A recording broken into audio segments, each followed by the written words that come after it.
Montreal Canadiens fans are excited out of their minds, and they should be, because the Habs not only went out there and selected a very specific, mean, aggressive class of guys in the 2026 draft, but the headliner of it all, Gleb Pugachyov, is one of the most interesting names in the draft, period. We already made a video talking about the draft pick itself and the fact that he was a guy that the Montreal Canadiens traded up in order to get. But we have some commentary from Kent Hughes on the Pugachev selection. We've got the latest on Kirill Marchenko and whether or not the Montreal Canadiens are going to target him further. And it comes to us in the form of a few articles highlighting what Kent Hughes had to say post-first round. Now, don't get me wrong, there's a lot to dive into when it comes to Montreal Canadiens news and other NHL news after the first 2 days of NHL draft action. But let's decompress a little bit. We had 7 rounds over the weekend, and we made videos on all of the guys Montreal drafted, so you could check out the rest of the channel if you want to see those reports. Let's talk about what Kent Hughes said on Gleb Pugachyov, and then we'll dive into Eric Engels' piece on Kirill Marchenko. Kent Hughes went out there and spoke about Montreal moving up 2 spots, acquiring the 26th overall pick from Vegas in exchange for the 28th overall pick and a 3rd-round pick in 2027. It became clear the Canadiens wanted to get their guy, Gleb Pugachyov, and according to Kent Hughes, this is why. Pugachev's got size. He plays a physical game, but he also has good hockey sense. Our scouts think he has a lot of potential and versatility. He can play up and down the lineup, shared the Canadiens GM. We think his game is mature, his physique as well, and he already has his identity. We think he was the best player available.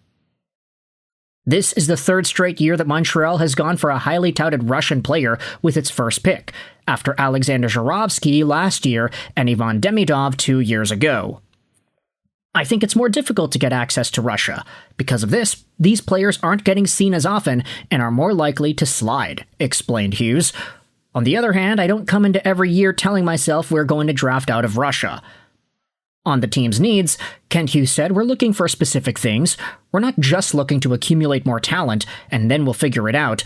I think we're at a stage where we're looking for players that need to help us at certain positions. This is what he said about management's strategy heading into the summer. We've had discussions with several teams with respect to certain players. We don't just look at what's, in theory, available in the market. If there's a player on Team X or Team Y that we think would be a really good fit, I can pick up the phone and say, would you move him? And if not, can we put an offer in front of you that makes you consider it? That's kind of always how we tried to do it, and it's certainly been a part of our MO this offseason. Now, this is straight up talking about how the Montreal Canadiens are looking at new guys to potentially add into the system. We know they tried to get McTavish. That guy ended up going to St. Louis for 2 first-round picks. There's a little bit of nuance to that trade package. You can check it out in the video we made 2 days ago.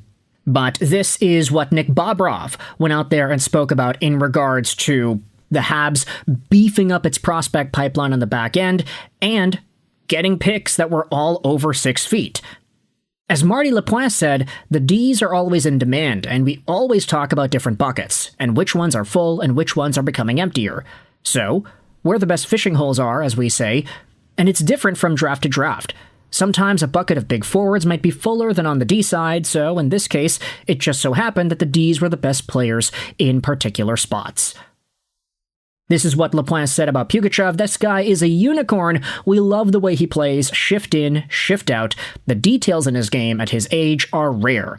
So to be playing at the KHL level and blocking shots and diving to block shots and back-checking hard, finishing his checks on the forecheck, bringing pucks to the net, that's what you wish for in a player. And we feel that this guy was the guy that we needed, and he was there. And I feel lucky to have him. The Elite Prospects Scouting Report Guide talks about Pugachev and says that this is a player that provides soul-crushing hits on the regular, violently fighting for inside positioning every chance he gets. He is a monster, one of the most violent players of the draft. And he's Russian, which fits very well with Ivan Demidov, with Alexander Zhuravsky, and with potentially Kirill Marchenko. Columbus Blue Jackets forward, who is signed till the end of next season, making $3.85 million a year. That's a crazy contract for a guy who had 70 points in 24-25 and 67 points this most previous season. This is what Eric Engels wrote about yesterday during day 2 of the draft, how the Montreal Canadiens are still focused on the trade market after using their 2026 first on Gleb Pugachyov. Engels writes, Marchenko remains in Columbus, where the Blue Jackets president of hockey ops and GM Don Waddell was busy telling reporters that it was news to him that Marchenko's team had notified ESPN and NHL Network analyst Kevin Weeks in the middle of the first round of the NHL Draft that the player was not interested in extending his contract with them beyond its current term. Gosh, that is one sentence. What a big one to read, but it technically makes sense. Marchenko's first opportunity to do so and extend comes July 1st, with the 25-year-old's deal set to expire in 1 year and leaving him as an RFA. The report that he would not take advantage of it did little to quell speculation that he could be traded. Rumors were rampant that he could move to the Canadiens heading into the first round of the draft, and league sources confirmed to Sportsnet on Friday afternoon the team had taken a hard run at Marchenko, and they were hot after him. But the deal the Canadiens ultimately consummated during round 1 was the one GM Kent Hughes swung for Gleb Pugachyov, a pugnacious power forward taken 26th overall. It's clear we had classed him higher than where we were going to pick, said Hughes. We tried to move up several times tonight, and we were able to move up 2 spots and still get the player we wanted. He's definitely a player with a big frame, but he also really plays a robust style, and he's got really strong hockey sense. Now, this is a pretty interesting idea when you think about whether or not Kent Hughes could have used the Pugachev draft pick in a deal to get Marchenko. Obviously, you would have to pay a big price to get somebody of this caliber, especially if he is all of a sudden a commodity on the trade market. But Kent Hughes going out there and using that 26th overall draft pick, it doesn't seem like it's going to sway them away from continuing to pry Marchenko out of Columbus. Take a look at this. I'm confident we're going to be able to do something, Hughes said. I can't tell you when, but I feel like we're in a position to do it. Coupling the 28th pick with next year's third rounder and selecting Pugachev 26 did not weaken that position at all. In Kent Hughes' eyes, I don't think that one late pick is going to be the difference between getting a high-end top 6 player, a top 4 D-man, or a top goalie. Irrespective of what position it is, that's not going to be the difference in terms of your ability to do that. That's because the Canadiens have one of the fullest cupboards in the league, stocked with elite prospects ready to pop, and an abundance of proven NHL defensemen. Those are premium assets to be holding, especially in a market that saw 31 players who appeared in NHL games get traded over the past week alone. Hughes said the Canadiens would part with some of these guys for the right player, but not just for the sake of accruing more talent and stocking arms to compete in the wild race that's developed in the Atlantic. We have a lot of really good prospects, Hughes said. I get a lot of phone calls with respect to some of our players. They're good. They're going to be good hockey players for the Montreal Canadiens. If we're going to move them, we want an adequate return to do it. We're going to explore things, but we're not just going to do it for the sake of doing it and look back in 2 years and say, what in the world were we thinking? But if it's something we think can help us now and help us for a significant period of time going forward, we're not going to be shy. Whether that's for Marchenko or even for someone we haven't heard about, Hughes said part of the Canadiens' modus operandi has been to try to entice teams to trade players they hadn't marketed or previously considered marketing. The will to act now is strong. I think if you want a player that you know is established and capable of helping in today's market, you're going to pay a pretty significant price, said Hughes. That doesn't scare us.